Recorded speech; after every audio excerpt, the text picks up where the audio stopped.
ለዛሬ የፍቅር ማህበር የተሰኘውን ተከታታይ የቱርክ ድራማ ክፍል 3ን ይዤላችሁ ቀርቤያለሁ። በሚገርም ሁኔታ ግን አብዛኞቻችሁ ሰብስክራይብ እያደረጋችሁ አይደለም። ስለዚህ ሁላችሁ ቪዲዮውን ከመጀመራችሁ በፊት ሰብስክራይብ እና ላይክ እያደረጋችሁ። ድራማው የሚጀምረው አሊ በጥይት ተመትቶ መሬት ላይ ሲወድቅ ነው። ሮዛ በሁኔታው ደንግጣም እንዳይሞትና እንዳይተዋት ትማጸነዋለች። በጣም እንደምትወደውም ትነግረዋለች። ሮዛም አሊን ለማዳን ማንኛውንም ነገር እንደምታደርግ እየነገረችው በመኪናዋም ትጭነዋለች። ይህንን ያደረገው የማፊያ መሪ ልጅ መሆኑን እንረዳለን። እሱም ለኮራይ ደውሎም የሆነውን ይነግረዋል። ኮራይ ባሊ ላይ ምንም ችግር እንዳይደርስም ካልሆነ ግን በመካከላቸው ያለው ውል እንደሚፈርስም ይነግረዋል። በዚህ ማለ ሮዛም አሊን ወደ ሆስፒታል ለመውሰድ እየነዳች ነው። ቤሊዝ ስለ አሊ መጥፎን ማይታ በድንጋጤ ትነቃለች። ወደ አሊ ስልክ ስትደውልም ሮዛ ስልኩን ታነሳለች። በዚህም ምክንያት ሮዛ በመኪናዋ አደጋ ታደርሳለች። ቤሊዝም ባሊ ላይ የሆነ ነገር ደርሷል ብላ በመስጋትም ትጮኻለች።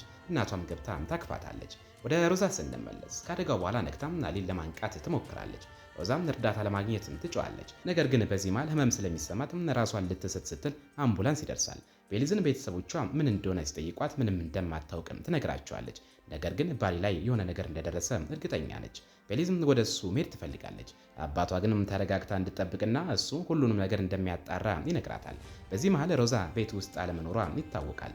ሮዛ በአምቡላንስ ሆስፒታል ትደርሳለች። ወደ ቤሊዝ ቤተሰቦች ስንመለስ ኮራይና ሮዛ ተጣልተው ሮዛ ከቤት እንደወጣች ያውቃሉ። ኮራይም አሊን በጥይት መጥቶ ሲከታተል ለነበረው ሽሎ ይደውልለታል። በሮዛ ላይ ምንም አይነት ችግርም ከደረሰ ዋጋውን እንደሚከፍልም ይነግረዋል። ሽሎ ግን ሮዛ ደና መሆኗን ይነግረዋል። አሊና ሮዛም ሆስፒታል ይደርሳሉ። በነጋታው ቤሊዝ አሊን ለመጠየቅ ወደ ቤቱ ትሄዳለች። ነገር ግን አሊ አደጋ ደርሶበት ሆስፒታል መሆኑን ትሰማለች። በዚህ ጊዜ ቤሊዝ ተስፋ ትቆርጣለች። እናቷንም ልቤ ነግሮ የነበረም እናንተ ግን አላመናችሁኝም ብላ ትጣላለች። ያሊ ቤተሰቦችም ሆስፒታል ይደርሳሉ። ኮራይም ይከተላቸዋል። ሮዛም ያሊ ቤተሰቦች መምጣታቸውን ስትሰማ ትደበቃለች። ያሊ እናት ልጇም አደጋ ሲደርስ ከአንዲት ሴት ጋር እንደነበረና ሴቷም ጎን ባለው ክፍል ውስጥ እንዳለች ትረዳለች። ወደ ክፍሉ ስትገባ ሮዛ አምልጣለች። ነገር ግን እናቱም የሮዛን ጉትቻ መሬት ላይ አግኝታ ትወስዳለች።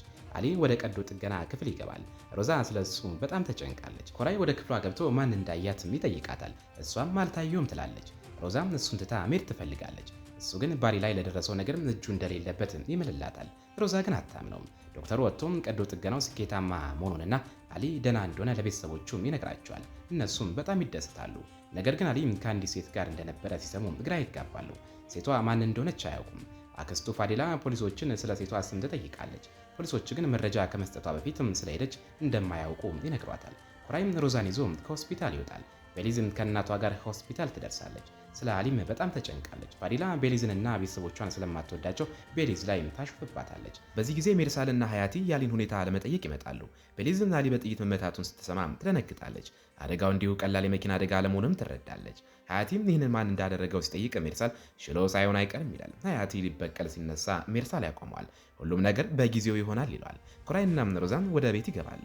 የኮራይ አባት አሊ አደጋ እንደደረሰበት ይነግራቸዋል። እነሱም እንዳልሰሙ ሆነው ይገረማሉ።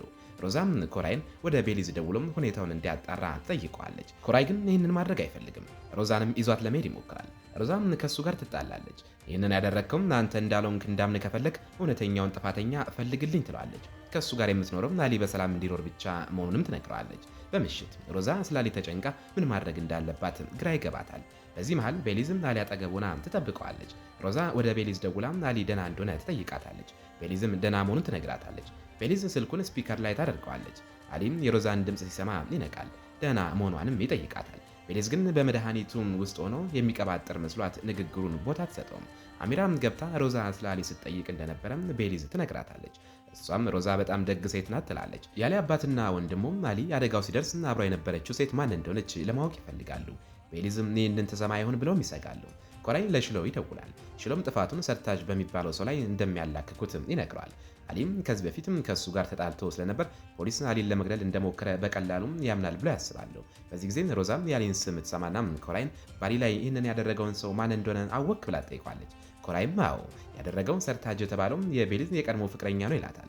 ሰርታጅም ይህንን ያደረገው የአሊንና የቤሊዝን የጮኝነት ዜና ሲሰማ እንደሆነም ይነግራታል።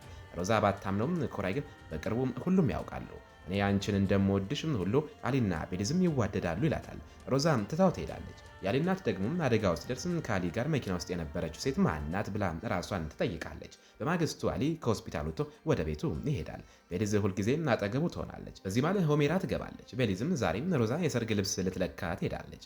እኔም የራሴን የሰርግ ልብስ ለመምረጥ አብሬያት ሄዳለሁ ትላታለች። ምክንያቱም አሊ ሲሻሉም የሰርግ ቀናቸውን እንደሚቆርጡ እርግጠኛ ነች። ሆሜራም ትስማማለች። ሮዛም ከኮራይ እናት ጋር የሰርግ ልብስ ለመምረጥ ትሄዳለች። ነገር ግን ምንም ፍላጎት የላትም። በዚህ ጊዜ ቤሊዝም የሂጃብ ሰርግ ልብስ ትለካለች። እናቷ ስታያት በጣም ተቆጥታም አሁኑን አውልቂው፣ እንዲህ አይነት ልብስም እንድትለብሺ በፍጹም አልፈቅድልሽም ትላታለች። ቤሊዝ ግን የእናቷን ንግግር አትቀበልም። እናቷም ታሾፍባታለች። ቤሊዝ ግን ምን እንደምለብስ የምወስነው እኔ ነኝ ትላታለች። ወደ አሊ ወንድም ስንመለስ ፖሊስም አሊን የተኮሰበትን ሰው ማግኘቱን ለአባቱ ይነግረዋል። ያደረገውም የቤሊዝም የቀድሞ ፍቅረኛም ሰርታጅ እንደሆነ ይገልጽለታል። ኮራይና ሽሎም ጥፋቱን በሰርታጅ ላይ በማላከክ እንደተሳካላቸው እንረዳለን። የኮራይናም የሮዛ ሰርግ ነገ መሆኑን ሲያውቁ አባቱ ይቆጣል። ምክንያቱም በረመዳን ቀን ሰርግ የሚያደርግ የለም። አሊም ይህንን ሲሰማ በጣም ስለሚቆጣ እንዳያውቅም ይነግረዋል። አሊ ወደ ሮዛ ይደውልና አድራሻ እንደሚልክላትና ከግማሽ ሰዓታት በኋላ ሊያገኛት እንደሚፈልግ ይነግራታል። ሮዛ መጀመሪያ እምቢ ትላለች። አሊ ግን እርዳታ እንደሚፈልግ ሲነግራት ለመስማማት ትገደዳለች። ሆኖም ይህ ለመጨረሻ ጊዜ መገናኘታችን ነው ትላለች። አሊም እሱን እናየዋለን ይላታል። ሮዛ ለዲላን ደውላ የሆነውን ትነግራታለች።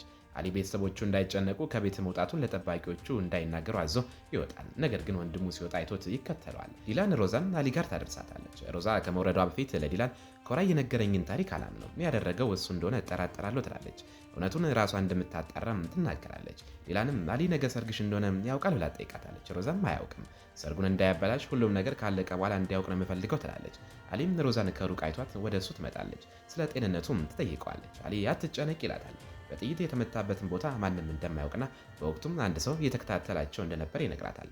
አሊ ጥርጣሬውም ኮራይ ላይ መሆኑንም ይገልጽላታል። ሮዛ እንዳታገባውና አደጋ ላይ ልትሆን እንደምትችልም ይነግራታል። ሮዛ ግን ጣልቃ አትግባ፣ ምን ማድረግ እንዳለብኝ የማላውቅም ትንሽ ልጅ አይደለሁም ብላ ጥላው ትሄዳለች። በዚህ ጊዜ ወንድሙ ይደርስና ሊመታው ይቃጣል።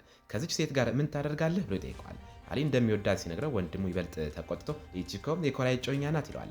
አሊ ግን እሷ የምትወደው እኔን እንጂ ኮራይን አይደለም ይላል። ወንድሙም ይህች ሴት ያገባች ናት፣ በአንተ ድርጊት ቤተሰባችንን ታጠፋለህ ብሎ ይጮህበታል። በጭቅጭቁ መሃል አሊ ታሞ መሬት ላይ ይወድቃል። ወንድሙ ፈርቶ ወደ መኪና ይወስደዋል። በመንገድ ላይ ግን እንደገና ይጣላሉ። አባትህ ይህንን ቢሰማ በድንጋጤ ይሞታል ይሏል። አሊ ግን ምንም ስህተት እንዳልሰራ ይናገራል። ወንድሙም ይበልጥ ተቆጥቶ ቤት ያደርሰዋል፣ መድኃኒትም ይሰጠዋል። ተኝተህ ስትነቃም ይህን ቅዠትህን ትረሳዋለህ፣ በቤተሰብ ላይ እንዲህ ያለ ስህተት አትስራ ብሎ ትሄዳል። ሮዛ ከዲላን ጋር ስታወራም ሰርታጅ አሊ ላይ ተኩሷል የሚለውን አታምንም። ዲላን ግን አሊ እያታለለች ነው፣ የሚወደው ቤሊዝን ነው ብላ ለማሳመን ትሞክራለች። ሮዛም ወደ ቤሊዝ ሄዳ እንድታረጋግጥም ትመክራታለች። ሮዛ ወዲያውኑ ትሄዳለች። ዲላን ወደ ኮራይ ክፍል ትሄዳለች። ኮራይም ሮዛ አሁንም ትጠራጠረኛለች ብሎ ይጠይቃታል። ዲላንም አዎ ብልህነቷን በጣም አቅልለዋል ትለዋለች። ኮራይም የእሷን ብልህነት በአንቺ ሰይጣናዊ አይምሮ ፊት ምንም አይደለም ይላታል። ዲላን ወደ እሱ ተጠግታ ይህ አይምሮ ሁልጊዜም ለአንተ እየታዘዘ ነው ትላለች። እሱ ግን ቦታ አይሰጣትም።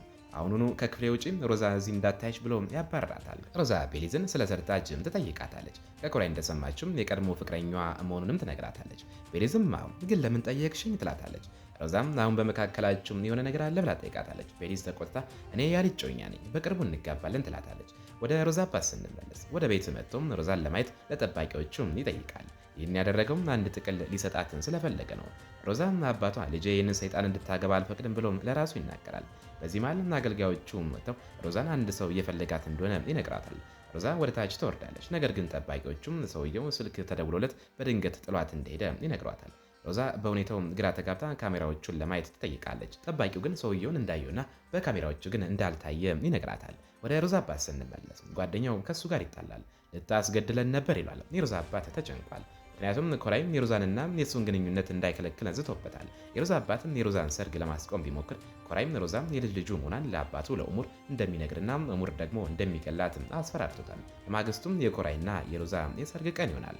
ኡሙር በሰርጉ ላይ ምግብና መጠጥ አልኮል በመኖሩ ይናደዳል። ምክንያቱም ሰዎች በረመዳን ምክንያት ጾም ላይ ናቸው። ባለቤቱ ግን ማንም እንዲበላ ወይም እንዲጠጣ አላስገደድኩም ትለዋለች። ወደ ሮዛ ስንመለስ የሰርግ ልብሷን ለብሳ እያለቀሰች ትገኛለች። ኮራይ ወደ ክፍሏ ገብቶ በጣም ቆንጆ እንደሆነች ይነግራታል። ሮዛ ግን ይህንን ሁሉ እንዲያቆም ትማጽነዋለች። እሱም ሆነ እሷም አብረው ደስተኛ እንደማይሆኑም ትነግረዋለች። ኮራይ ንግግሯን ችላ ብሎም ራሴን ልተው እችላለሁ፣ አንቺን ግን አልተውሽም ይላታል። በጣም እንደሚወዳትም ይገልጽላታል። በዚህ ጊዜም ያለ ቤተሰቦች ሰርጉ ላይ ይደርሳሉ። ፋዲላ ምግብና መጠጡን ስታይ የቤሊዝን እናት ሰይጣን ትላታለች። የቤሊዝን እናት ይህን ሰምታ የማይመለከታችሁን ነገር ማክበር ተማሩ ትላታለች። ፈዲላ ግን በድርጊቶችሽ ምክንያት ክብር ምን እንደሆነ እንኳን አታውቂም ትላታለች። የቤሊዝ እናት ግን አምልኮታቸውን በድብቅ አድርጉ እንጂ ሰው አታስቸግሩ ብላ ትታቸው ትሄዳለች። ወደ አሊ ስንመለስ ክፍሉ ውስጥም ታሞ ተኝቷል። ሁሜራ ገብታም የሮዛን ጉትቻ ታሳየዋለች። መኪና ውስጥ አብራው የነበረችው ሴት ማን እንደሆነችም ትጠይቀዋለች። አባቱ ሳያውቅ እውነቱን እንዲነግራትም ትጠይቀዋለች። ቤተሰቦቹ አሁን የኮራይ ሰርግ ላይ እንደሆኑና ሲመለሱ አባቱ እንደሚጠይቀው ትነግረዋለች። አሊ የኮራይና የሮዛ ሰርግ ዛሬ መሆኑን ሲሰማ ደንግጦ ወዲያውኑ ከቤት ይወጣል። ሁሜራ ልታቆመው ብትሞክርም አልቻለችም። ሜርሳልና ሀያቲ አይቶት ይከተሉታል። እዚህ ማለት ኮራይና ሮዛ ይጋባሉ። አሊ ደርሶ ሊያቆማቸው አልቻለም። ኮራይና ሮዛ አብሮ ይጨፍራሉ። ኮራይ እንደምትወደው እንደሚያደርጋትም ቃል ይገባላታል። እሷ ግን በህይወት ዘመኗ ሁሉ እንደምትጠላው ትነግረዋለች። በዚህ ጊዜም አሊ ደርስና አብሮ ያያቸዋል። ፊቱ ላይ ከባድ ሐዘንና ድንጋጤ ይታያል። ወደ ኮራይ ሊሄድ ሲል ሜርሳልና ሀያቲ ይዙታል። ሮዛም አሊን ስታየው ወደሱ ትሮጣለች። ከዚህ ሂድ ትለዋለች። አሊ ግን እሷን ይዞ መሄድ ይፈልጋል። ይህን የምታደርጊው ለእኔ ብለሽ እንደሆነና ኮራይ እያስፈራራሽ እንደሆነ እርግጠኛ ነኝ ይላታል። ሮዛ ግን እያለምክ ነው። እኔ ኮራይን እወደዋለሁ። አሁን ባለቤቴ ነው። ከባለቤቴ ጋር ያለኝን ግንኙነት እንድታበላሽብኝ አልፈቅድልህም ትለዋለች። አሊ በንግግሯ ደንግጦ ይቆማል። ሜርሳልና ሀያቲ ይዘውት ይሄዳሉ። ያሌ ወንድም ወደ ዲላን ሄደው በሮዛና በአሊ መካከል ምን ግንኙነት አለ ብሎ ይጠይቃታል። ዲላን እንዳልሰማቸውና ትመስላለች። ለምን እንደምትጠይቀኝ አላውቅም፣ ግን ለመሆኑ አንተ ማነህ ትለዋለች። ነገር ግን ያሌ ወንድም መሆኑን ስትሰማ በድንጋጤ ጠባዩ ይቀየርና ትለሰልሳለች። ሆኖም ጥላው ትሄዳለች። ወደ አሊ ስንመለስ የቆሰለ ቦታ ተከፍቶ ደም ይፈሳል። ሜርሳል ሃይማኖታችንም ሆነ ስነ ምግባራችን ያገባችን ሴት እንድትከተል አይፈቅድልም ብሎ ይቆጣል። አሊ ግን ሮዛ ተገዳ ነው ብሎ ይከራከራል። ሜርሳል ግን አያምነው። አሊ ሰርታጅን እንዲፈልጉለትና ከሱ ሁሉንም ነገር እንደሚያውቅም ይነግራል። ፈዲላም የቤሊዝን እናት ማበሳጨቷን ትቀጥላለች። ልጅሽም ራሷን አሊ ላይ የጫነች ነው ትላታለች። የቤሊዝ እናትም ትናደዳለች። ፈዲላም አንቺም እንደ ሰርታጅ የማይመለከትሽን ነገር ማየት ትወጃለች ትላታለች። ሙር ይህንን ሰምቶ ይደነግጣል። የቤሊዝ እናት እንዲህ አድርጌ ያላውቅም ብትልም ፈዲላ ሰርታጅን ብትጠይቀው እሱም እንደዛው ይላል ትላታለች። ወደ አሊ ስንመለስ እናቱም ወደ ውጭ የወጣው የጉትቻዋን ባለቤት ለማየት ነው ብላ ትጠይቀዋለች። ማናት ስትለው አሊ በትክክለኛው ጊዜ ሁሉንም ነገር ታውቂያለሽ ይላታል። የኮራይ እናት ለኮራይና ለሮዛ የጫጉላ ሽርሽር እንዲሄዱ ትጠይቃቸዋለች። ኮራይ እንደሚሄዱ ይናገራል። በዚህ ጊዜም ሮዛ ተቆጥታ ጥላቸው ትወጣለች። እናቱ ባለቤት ምን ሆና ነው ስትለው ኮራይ እናቷ አጠገቧ ባለመሆኗም ተጨንቃ ነው ብሎ ይመልስላታል። ያሌ ቤተሰቦች ወደ ቤት ይመለሳሉ። አባቱም አሊ ሊጠይቀው ይገባል። አሊ ግን የሮዛ ሰርግ ዛሬ መሆኑን ስላልነገረው አባቱ ላይ ይቆጣል። አንተ እንደ አባትህ ስለ ስሜት አታስብም፣ የምታስበውም ስለ ገንዘብ ብቻ ነው ይሏል። ወንድሙ አሊ ሰርጉ ላይ መሄዱን ሲያውቅ ይጣለዋል። ማናየህ ብሎም ይጠይቋል። አሊ ማንም አላየኝም ይላል። ግን ሮዛን እንደማይተዋት ይምላል። ተገዳ እንደሆነም እርግጠኛ ነኝ ይላል። ወንድሙ ግን እኔ ያየሁት ለባለቤቷ ያላትን ፍቅር ነው ይሏል። አሊ ዝም በል ቢለውም ወንድሙ ይበልጥ ያበሳጨዋል። አሊ ሊመታው ሲል ወንድሙ ይህችን ሴት ትረሳታለህ፣ ቤሊዝን ታገባታለህ ብሎ ጥሎት ይወጣል። ሮዛም ወደ አሊ ልትደውል ስትልም ኮራይ ይገባባታል። ለምን ታለቅሻለሽ? ዛሬ እኮ የሰርጋችን ምሽት ነው ይላታል። ብቻዋን ክፍል ውስጥ መቆየት እንደሌለባትና ቤተሰቦቹ እንደሚጠረጥሩም ይነግራታል። ሮዛም ቤሊዝ ወደ አሊ ደውላ ደህንነቱን እንድታረጋግጥም ኮራይን ትለምነዋለች። ኮራይ ግን ከተጋባን ገና 2 ሰዓታችን ነው፣ አንቺ ግን ስለሌላ ሰው ትጠይቂያለሽ ብሎም ይቆጣታል። ይህንን ስም ዳግመኛ ከእሷ መስማት እንደማይፈልግና እሷ የእሱ ብቻ መሆኗን ይነግራታል። ወደ እሷ ሊጠጋ ሲል ግን እንደተከፋች ስለተረዳ ወዲያውኑም ትቷት ይወጣል። በዚህ ጊዜም ሮዛ እንደገና ህመም ይሰማታል። ከዚያም ትተኛለች። አገልጋዮቹም ኮራይና እናቱ በረመዳን ቀን ባደረጉት ድርጊት ተከፍቷል። የኮራይ እናት ይህንን ሰምታ ከነሱ ጋር ትጣላለች። ዳግመኛ ስለ እሷ ካወሩ እንደምታባራቸውም ትዝታለች። ከዚያም ወደ ሮዛ ክፍል ወጥታ ለምን ከኮራይ ጋር በአንድ ክፍል አልተኛሽም ብላ ትጠይቃታለች። ሮዛም አሁን ስለ ጉዳዩ ማውራት እንደማትፈልግም ትነግራታለች። የኮራይ እናት ግን በማንኛውም ጊዜ ማውራት እንደምትችልም ትነግራታለች። ልትወጣ ስትል ግን የሮዛን አንድ ጉትቻ ታያለች። ስለ ሌላኛው ጉትቻ ስትጠይቃትም ሮዛ እንደጠፋባት ትነግራታለች። በዚህ ጊዜ ቤሊዝ ስለ አሊ ተጨንቃ ወደ እሱ ለመሄድ ትፈልጋለች። እናቷ ግን ትከለክላታለች። አሊ ደህና እንደሚሆን ትነግራታለች። ራሷን በእሱ ላይ መጫን እንድታቆምም ትመክራታለች። ቤሊዝ ግን አሊ ይወደኛል ትላለች። እናቷ ግን ይህንን የምታስቢው ራስሽን ለማሳመን ነው ትላለች። አሊ ግን እሷን እንደማይወዳት ለማሳየት ማንኛውንም ነገር እያደረገ እንደሆነ ትነግራታለች። ቤሊዝ ግን እናቷ ምንም እንደማታውቅና እሷ አሊ ጋር ግንኙነት እንዳላት ትነግራታለች። ሮዛም በክፍሏ አጠገብ ስታልፍ ይህንን ሰምታ በድንጋጤ ትቆማለች። እናቷም ቤሊዝ በማይወዳት ሰው ላይ እንዲህ አይነት ድርጊት በመፈጸሟ ትቆጣለች። ቤሊዝም ይህንን ለማንም እንዳትናገር ትለምናለች። እናቷ ግን አሊ ሃይማኖተኛ ነኝ እያለ ዝሙት ከታላላቅ ወንጀሎች አንዱ ነው እያለ እንዲህ ማድረጉንም ትጠራጠራለች። ቤሊዝ ግን እሷ ራሷ ስለፈለገች እንዲያደርግ የጠየቀችው እሷ እንደሆነች ትናገራለች። እናቷም ጥላ ትሄዳለች። ነገር ግን የቤሊዝ እህት ቤሊዝም እየዋሸች እንደሆነ ታውቃለች። ለምን እንዲህ ትዋሻለሽ ብላም ጠይቃታለች። በማግስቱ አሊ ከሜርሳል ጋር ይጣላል። ሰርታጅ እንዳይፈለግ እያዘገየ እንደሆነ ያስባል። ሜርሳል ግን ሰርታጅ ያለበትን ቦታ እንዳገኘ ይነግረዋል። ብቻውን እንዲሄድ ባይፈልግም አሊ ግን ብቻውን ለመሄድ ይወስናል። ሰርታጅ ሊያመልጥ ሲል አሊ ይደርስበታል። ይዘውናም እየመታው አሁን ሁሉንም ነገር ትነግረኛለህ ይለዋል። ሰርታጅም ይህን ያደረገውም እሱ እንዳልሆነና ተገዶ እንደሆነ ይምላል። አሊ ሊገለው ሲልም ሰርታጅ አጋጣሚውን ተጠቅሞ አሊ የቆሰለበትን ቦታ መጥቶት ያመልጣል። በዚህ ጊዜም ሮዛ ወደ አሊ ደውላ ልታገኘው እንደምትፈልግም ትነግረዋለች። ሰርታጅም ወደ ሽሎ ሄዶም አሊ እንዳገኘው ይነግረዋል። ሽሎ ግን እድሜ ያብቅቷል ብሎም ሰርታጅን ወዲያውኑ ይገለዋል። ሮዛም አሊ ጋር ትደርሳለች። አሊ ለምን መጣሽ ይላታል። አሊ ግን እየዋሸሽ ነው፣ በእውነት በመካከላችን ያለው ነገር ካበቃ ለምን እንድመጣ ጠየቅሽኝ? ለመልስ ከቤሊዝ ጋር ስለነበረኝ ነገር ግድ ይልሻል ይላታል። ሮዛ ልትሄድ ስትል አሊ ይዛታል። ያገባችው ሌላ ሰው ሆኖም እሱን ልትወቅሶ በመምጣቷ ይከራከራታል። ሮዛም ይቅርታ ጠይቃ ዳግመኛ እንደማታገኘውም ትነግረዋለች። አሊ እንድትሄድ አይፈቅድላትም። ከቀናሽም ትወጂኛለሽ ማለት ነው ይላታል። መኪናው ደጃፍ ላይ እንደሆነችና አብረው እንዲያመልጡም ይጠይቃታል። ሮዛ ብትፈልግም የኮራይ ማስፈራሪያም ትዝ ይላታል። ከኮራይም ከራቀችም ኮራይም አሊን እንደሚያስገድለውም ታስታውሳለች። ስለዚህ ለአሊ አትጉዳኝ እባክህን እርሳኝ ትለዋለች። አሊ ተቆጥቶ ማን ነው የሚያስፈራራሽ ይላታል። ሮዛ ግን ይህን አስተባብላ ጥላው ትሄዳለች። ሮዛ ወደ ቤት ስትመለስ የኮራይ እናት የጠፋባትን አይነት አዲስ ጉትቻ ደስታ ትሰጣታለች። ሮዛም ታመሰግናታለች። አሊም ወደ ኮራይ ሄዶ ወዲያውኑ ይጣላል። ያደረገውን ሁሉ እንደሚያጋልጥበት ነግሮም ይወጣል። ኮራይ ረዳቱን ፖሊሶችም የሰርታጅን አስክሬን አግኝተዋል ብሎ ይጠይቋል። ረዳቱም አስክሬኑ መገኘቱና ፖሊሶችም የገዳዩን አሻራ እየፈለጉ እንደሆነ ይነግረዋል። ኮራይም አሊ በሰርታጅ ግድያ ተከሶ እንዲታሰር ማስረጃዎችን እንዳጭበረበረ እንረዳለን። ሮዛም የኮራይ እናት የገዛችላትን ጉትቻ ታደርጋለች። እናቱም የአሊን ቤተሰቦች ለመጠየቅ ስለ ጤንነቱ ለማወቅ ወደ አሊ ቤት እንደሚሄዱ ትነግራታለች። ምሽት ላይ የኮራይ እናት ቤሊዝና ሮዛ ወደ አሊ ቤት ይሄዳሉ። ቤሊዝም ወደ አሊ ክፍል ወጥታ ሮዛ ታች እንዳለች ትነግረዋለች። ቤሊዝም አሊን ይዛ ወደ ታች ትወርዳለች። ሁሜራ በሮዛና በልጇ መካከል የሆነ ነገር እንዳለ ተረድታ ትጨነቃለች። ሮዛ መታጠቢያ ቤት ገብታ እያለቀሰች ነው። ምክንያቱም እየሆነ ያለውን ነገር መቋቋም አልቻለችም። ስትወጣም አሊ እየጠበቃት እንደሆነም ታያለች። አሊም ወደ ክፍሉ ይዟት ገብቶ በሩን ይቆልፋል። ሮዛም አብዳል እንዴ ትለዋለች። አሊም አዎ አብጃለሁ፣ ምንም የምታደርጊም ለአንቺ ያለኝን ፍቅር አልተውም ይላታል። በዚህ ጊዜ ቤሊዝ አሊ ፍለጋ ወደ ላይ ትወጣለች። ሮዛም ከእሷ እንዲርቅ ትለምነዋለች። እሱ ግን እንደሚወዳት ይነግራታል።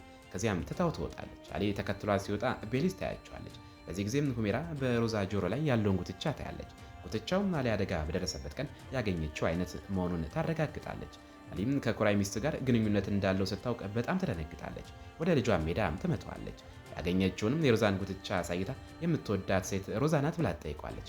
አሊ ዝም ይላል። እናቱ ግን እየመታችውም ትጣለዋለች። ፈዲላ ድምፅ ሰምታ ትመጣለች። ምን ተፈጠረ ብላም ጠይቃለች። በዚህ ጊዜ ፖሊሶችም ሰርታጅን በመግደል ተከሷል በሚልም አሊን ሊያስሩት ይመጣሉ። የዛሬው ክፍል ይመስላል። በቀጣይስ ምን ይፈጠር ይሆን?